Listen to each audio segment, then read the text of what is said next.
The ST segment is really the key thing that we need to look at.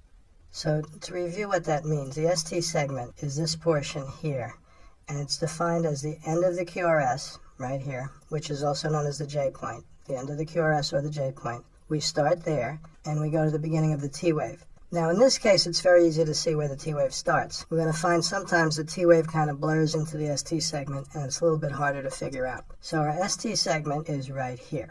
If the test is positive for myocardial ischemia, we're going to have typically a depression of the ST segment. If the test is negative for myocardial ischemia, the ST segment is going to remain where it is. That's referred to as on baseline. Another way to say that is isoelectric. So isoelectric or baseline means there's no change, no significant change. So here we have our ST segment. The baseline we'll deal with in a bit, but this is the baseline here. And our ST segment is basically on the baseline.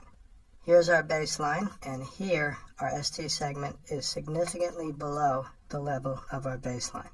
Also see here that our T wave is probably somewhere in here and here. It's probably a biphasic T wave. And it's a little difficult to see actually where the T wave begins. Here it's clearer where the T wave starts, though it's unusual to have that little bump on the T wave. ST segment elevation is somewhat rare during a stress test, but this is very serious. Here's our baseline, and here's our ST segment. T wave is here somewhere. Again, it's hard to say exactly where the T wave begins. This ST segment is supposed to be down here. So this ST segment is significantly elevated, and this is usually a sign of a very serious occlusion of a very major coronary artery. For example, a 99% occlusion of the left main is what gave us this right here during stress. In terms of the baseline, what's typically used for exercise stress testing is the PR segment. So let's review what that is. Here's our P wave, and it's very easy to see where the P wave ends. That's not always the case. Where the P wave ends is where the PR segment begins. Where the QRS begins, which is right here in this case, is where our PR segment ends. So basically this is our PR segment right here, and this is our baseline, and this should be at roughly the same level as our ST segment. Here's our ST segment again. Isoelectric is another term for an ST segment that's on baseline. We have drawn a line here to show you where the baseline is from the PR segments, and we can see that the ST segments are significantly depressed, at least here. Notice here it looks different, and this is because we almost always are going to have some motion artifact when the patient is walking on the treadmill. So we'll deal with this issue later, but you're typically going to see that the amount of ST segment change is going to vary from QRS to QRS based on the patient moving on the treadmill. Here's our baseline, and here's our ST segment elevated above baseline. Someone once said that reading a technically poor echocardiogram is like looking for a polar bear in a snowstorm. We have a similar problem sometimes with reading an EKG with a lot of artifact. Here we have probably our baseline ST segment. Baseline, very different looking ST segment. Baseline, ST segment. Hard to see what's going on. A little hard even to see the P waves. This is because the patient is moving around. Typically, your obese patients, there's going to be more flesh moving around. You're going to have even more artifact. It's almost always a problem with all patients, though, trying to read through the artifact. One of the tricks we could use is look at different leads. Almost always, you'll find a couple of leads where it's easier to see what's going on.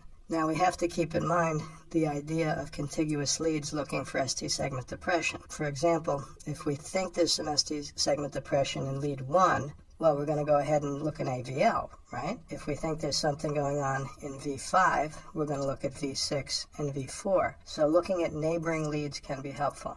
Here we have the same strip we had before. A little tough to see what's going on with things in terms of the ST segment and even the rhythm. Same patient, same condition, neighboring lead.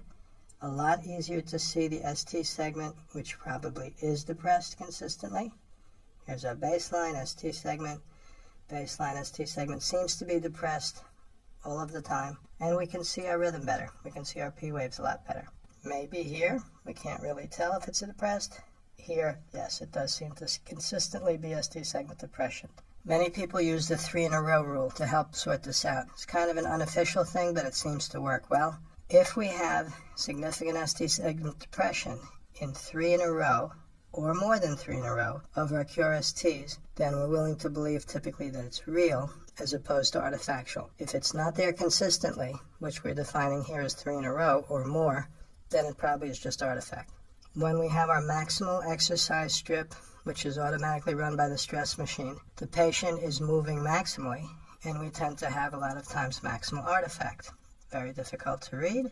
1 minute after maximal, patient is probably still walking on the treadmill, but at a slower speed. There's no hill. There's a lot less motion. Same patient, 1 minute into recovery. If the ST segment depression is real, if there really is significant myocardial ischemia, the ST segment changes are probably still going to be here 1 minute later. And here, this strip is a lot cleaner, a lot easier to read. So the ST segment is really our key. We can often rely on using multiple leads, but we should use leads that are next to each other. We have a situation in lead 2 we want to sort out. Let's look at 2, 3, and AVF. We're not sure about V1. Let's look at V1, V2, that sort of thing. We want to try to read through the snowstorm and find the polar bear by sorting out the real ST segment changes from the artifact.